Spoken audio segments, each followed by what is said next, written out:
Mutiara Hikmah. Selanjutnya kata Syekh Sa'di rahimahullah, waqad waradatin nusus al-katsirah bi fadlihi wa kasrati sawabihi.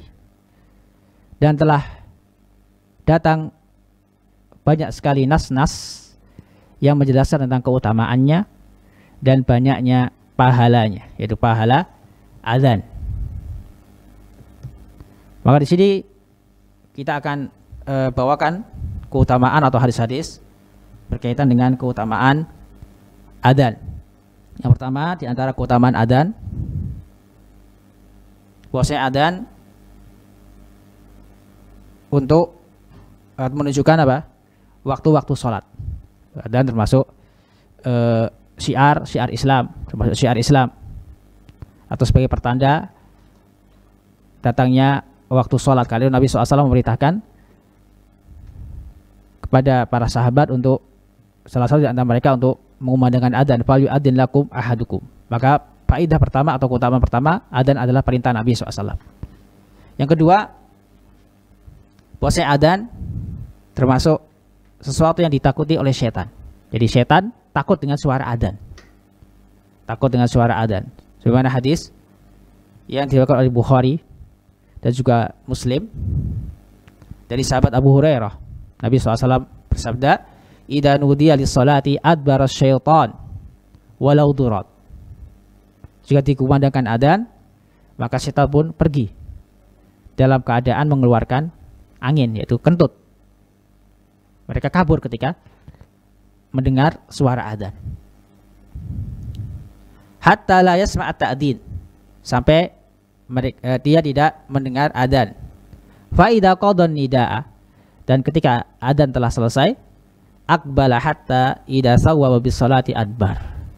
Dan jika telah selesai dikumandangkan adzan, maka setan pun hadir, kembali lagi ke masjid, kembali lagi hadir, yaitu untuk mengganggu orang-orang sholat. Hatta idza sawwa bis salati adbar, sampai ketika telah dikumandangkan iqamah, maka mereka pun hadir. Wa idza asawwa bis salati adbara.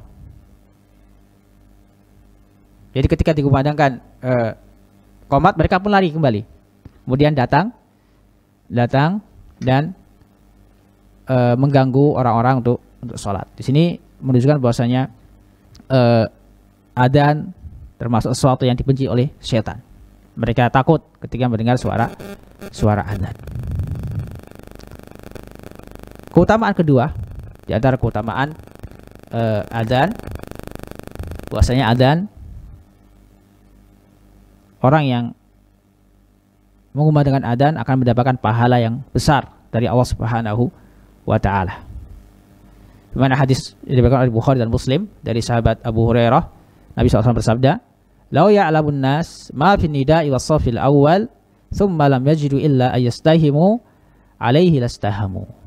Seandainya orang-orang mengetahui besarnya pahala yang didapatkan dalam adzan, yang dapat dia peroleh ketika adzan dan shaf pertama, kemudian mereka tidak dapat memperolehnya kecuali dengan cara mengundi, maka mereka pun akan melakukan undian atau mengundi untuk mendapatkan shaf pertama atau untuk bisa sebagai muadzin. Ini menunjukkan bahwasanya adzan memiliki atau termasuk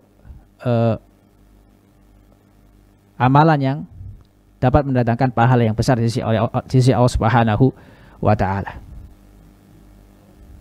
Demikian juga shaf pertama, salat di shaf pertama termasuk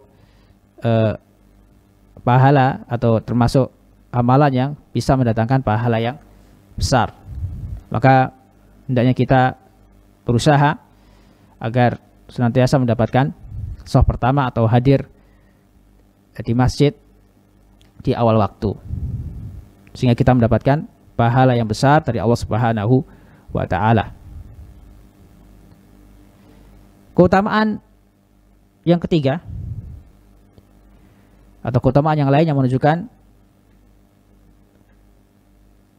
besarnya atau fadilah keutamaan adzan adalah hadis yang diriwayatkan oleh Bukhari dari sahabat Abu Sa'id Al-Khudri radhiyallahu taala anhu, Nabi SAW bersabda, la yasma'u mada sautil muadzini jinnun wala insun wala syai'un illa syahida lahu yaumal qiyamah.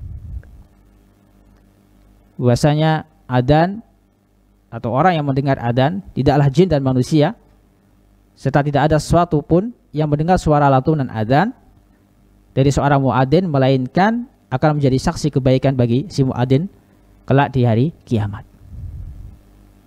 Ini keutamaan muadzin, keutamaan muadzin. Lantunan adzannya yang didengar oleh manusia maupun jin atau makhluk Allah yang lain, mereka akan menjadi saksi kebaikan kelak di hari kiamat.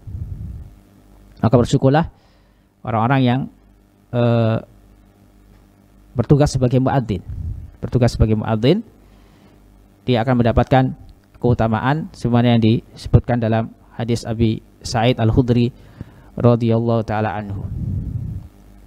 Al Furqan TV, saluran pendidikan, dakwah dan inspirasi Islami.